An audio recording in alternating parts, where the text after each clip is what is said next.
جس شخصیت کے بارے میں بات کرنا چاہتے ہیں جو بہت ہی زیادہ مشہور و معروف شخصیت اور جن کی ہزاروں کی تعداد میں علماء اکرام ہیں جو شاگرد ہیں جو ان کی شاگرد ہیں اور انہوں نے قرآن و حدیث کے لیے ایک طویل عرصہ دیا اور بہت بڑا جو ہے انہوں نے کارنامہ کیا، کام کیا، جو قرآن کی تفسیر کا کام ہے اور صحیح بخاری کی شرح کا کام ہے۔ یہ بہت بڑا انہوں نے ایک کارنامہ اور کام ساری انجام دیا تھا۔ اور اگر ان کی ابتدائی زندگی کی بات کی جائے تو حافظ عبدالسلام بن محمد قیام پاکستان سے 1 سال قبل یعنی 27 اگست 1946 سے 46 یعنی 29 رمضان مبارک 1365 ہجری میں اپنے ننیال گور جگ پتوں کی جو ضلع کسور میں ہے وہاں پیدا ہو۔ آپ کا گاؤں بھٹا محبت ہے جو تحصیل دیپال پور ضلع اوکاڑا میں واقع ہے۔ اسی نسبت سے آپ بھٹوی کہلاتے ہیں۔ آپ کے والد حافظ محمد ابو القاسم بھٹوی بھی ایک بہت بڑے جید عالم دین تھے۔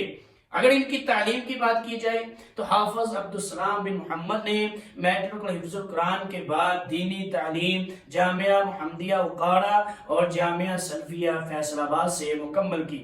آپ فاضل عربی، فاضل فارسی اور فاضل طب بھی ہیں۔ اور اگر تدریس کی بات کی جائے تو حافظ عبدالسلام بن محمد نے تدریس کی ابتدا جامعہ محمدیہ گجرانہ سے کی۔ آپ 1966 سے 1992 تک 27 سال کا یہ طویل عرصہ یعنی 1966 سے 1992 تک کا جو طویل عرصہ ہے جامعہ محمدیہ سے ہی وابستہ رہے۔ اسی دوران 1 سال جامعہ تدریس القرآن والحدیث راولپنڈی جو موجودہ جامعہ سلفیہ اسلام آباد میں بھی درس و تدریس کی۔ 1992 میں مستقل طور پر مرکز طیبہ مرید کے شیخو پورا منتقل ہو گئے۔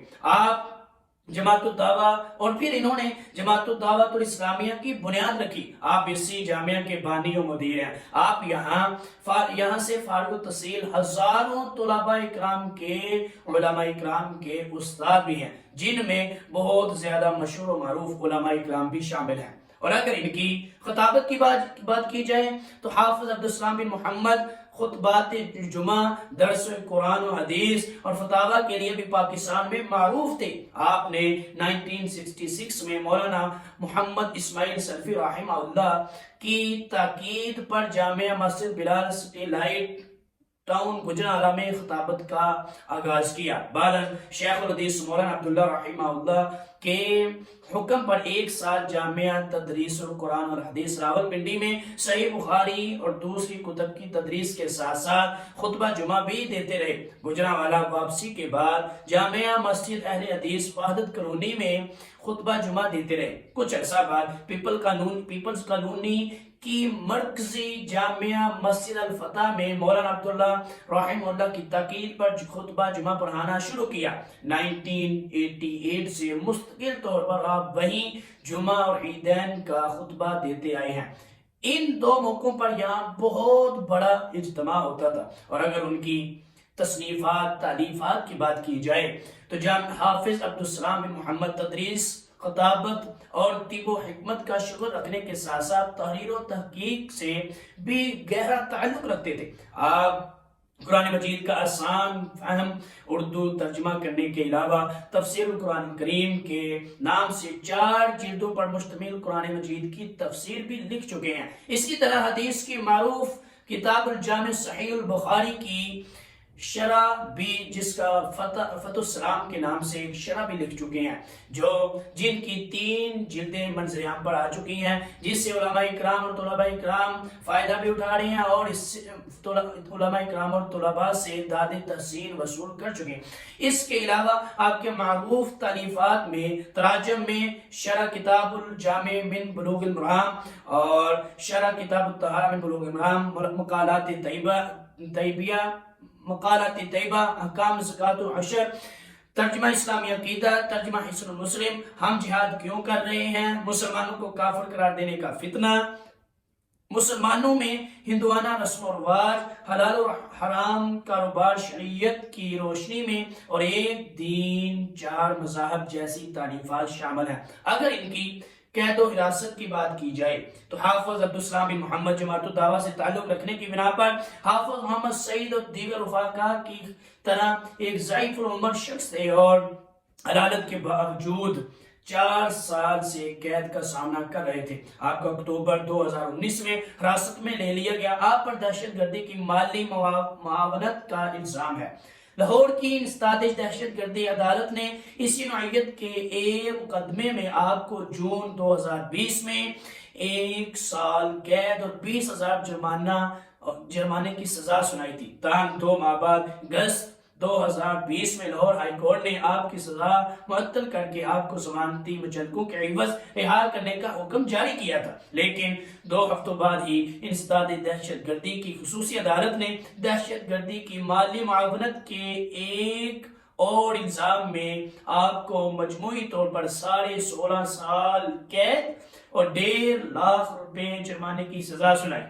آپ شہر پورا جیل کی تحویل میں قید کے ایام کاٹ رہے تھے۔ اور اگر ان کی وفات کی بات کی جائے تو حافظ عبدالسلام بن محمد 2023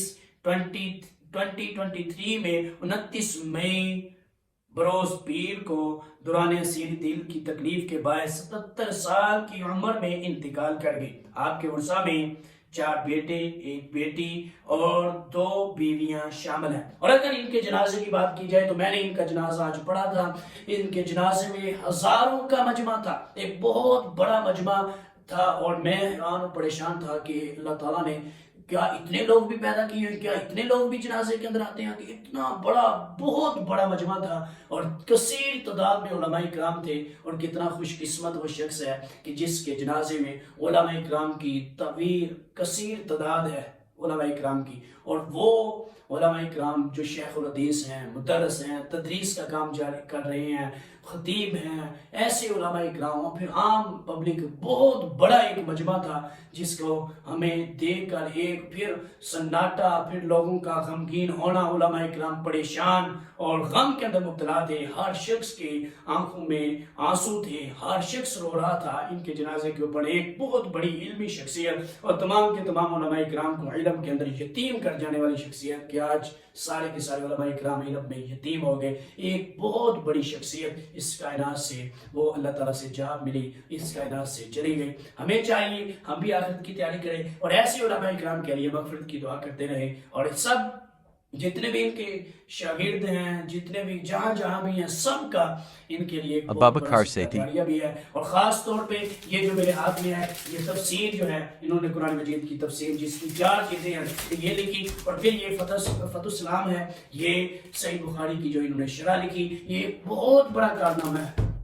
اور ہمارے شیخ عبدالرحمن ضیاء صاحب، شیخ الحدیث صاحب، وہ فرما رہے تھے کہ جو امام ابن حجر نے جو شرح لکھی صحیح بخاری کی، فتح الباری، جو فتح الباری کی کمی جو ہے وہ فتح الاسلام نے جو ہے وہ آ کر پوری کر دی، اور وہ کہہ رہے تھے کہ اس دور کے امام حجر جو ہے وہ آج فوت ہوئے ہیں۔ اور میں آپ کو ایک اور قول سناتا چلوں امام احمد بن حنبل رحمہ اللہ کا، وہ کہتے ہیں کہ وہ کہتے تھے کہ یہ جو علماء اکرام ہیں، آپ کو لوگوں کو مخاطب کرتے ہوئے کہتے تھے کہ آپ کو ہمارے جنازوں کے اوپر پتہ چلے گا کہ ہم کون ہیں۔ اور آج مجھے پتہ چلا کہ علماء اکرام کیا ہوتے ہیں، جنہوں نے اللہ تعالیٰ کے دین کے لیے اپنا وقت سپینڈ کیا ہوتا ہے، گزارا ہوتا ہے۔ اللہ تعالیٰ کہاں کہاں سے، پورے پاکستان سے لوگ ان کی نماز جنازہ پڑھنے کے لیے آئے ہوئے تھے۔ اللہ تعالیٰ سے دعا ہے اللہ تعالیٰ ان کی مغفرت فرمائے، ان کی قبر کو نور سے منور فرمائے، اور ہم سب کو بھی آخرت کی تیاری کرنے کی توفیق عطا فرمائے۔